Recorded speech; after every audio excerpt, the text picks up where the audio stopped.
Welcome to RK TV news. Tirupati జిల్లా శ్రీకాళహస్తి దేవస్థానం బ్రహ్మ ఉత్సవాలు.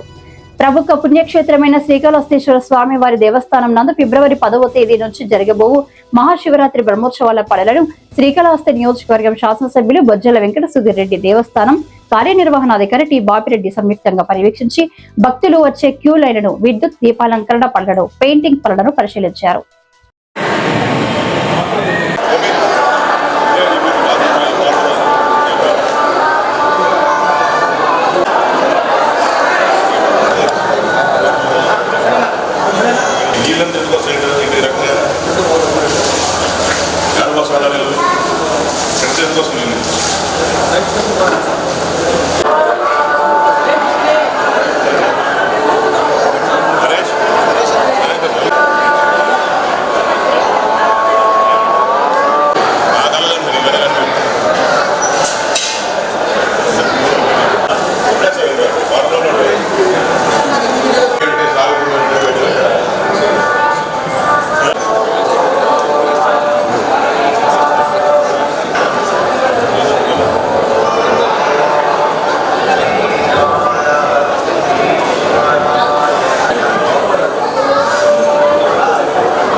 కడప జిల్లా భారతీయ జనతా పార్టీలో క్రమశిక్షణ కలిగిన కార్యకర్తగా నాపై నమ్మకం ఉంచి నన్ను వైఎస్ఆర్ కడప జిల్లా ఎస్సీ మోర్చా అధ్యక్షులుగా నియమించిన పెద్దలకు, నాయకులకు నా హృదయపూర్వక ధన్యవాదాలు తెలుపుతూ నా నియామకానికి అండగా నిలిచిన రాష్ట్ర అధ్యక్షులు గౌరవనీయులు పివిఎన్ మాధవ్ గారికి, ఎస్సీ మోర్చా రాష్ట్ర అధ్యక్షులు పడతల సురేష్ గారికి, కడప జిల్లా బీజేపీ అధ్యక్షులు జంగిటి వెంకట సుబ్బారెడ్డి గారికి, రాష్ట్ర వైద్య ఆరోగ్య శాఖ మంత్రి వర్యులు సత్యకుమార్ గారికి, ప్రభుత్వ విప్ జమ్మలమడుగు ఎమ్మెల్యే ఆదినారాయణ రెడ్డి గారికి, రాష్ట్ర అధికార ప్రతినిధి వంగల శశిభూషణ్ రెడ్డి గారికి, రాష్ట్ర ప్రధాన కార్యదర్శి దయాకర్ రెడ్డి గారికి మరియు ఇతర రాష్ట్ర జిల్లా నాయకత్వానికి నా శిరస్సు వంచి నమస్కరిస్తున్నాను.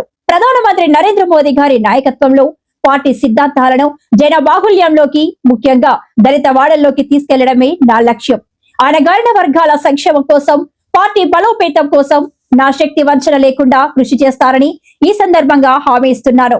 మీ doctor Putika Venkataramana, BJP SC Morcha జిల్లా అధ్యక్షుడు, వైఎస్ఆర్ కడప.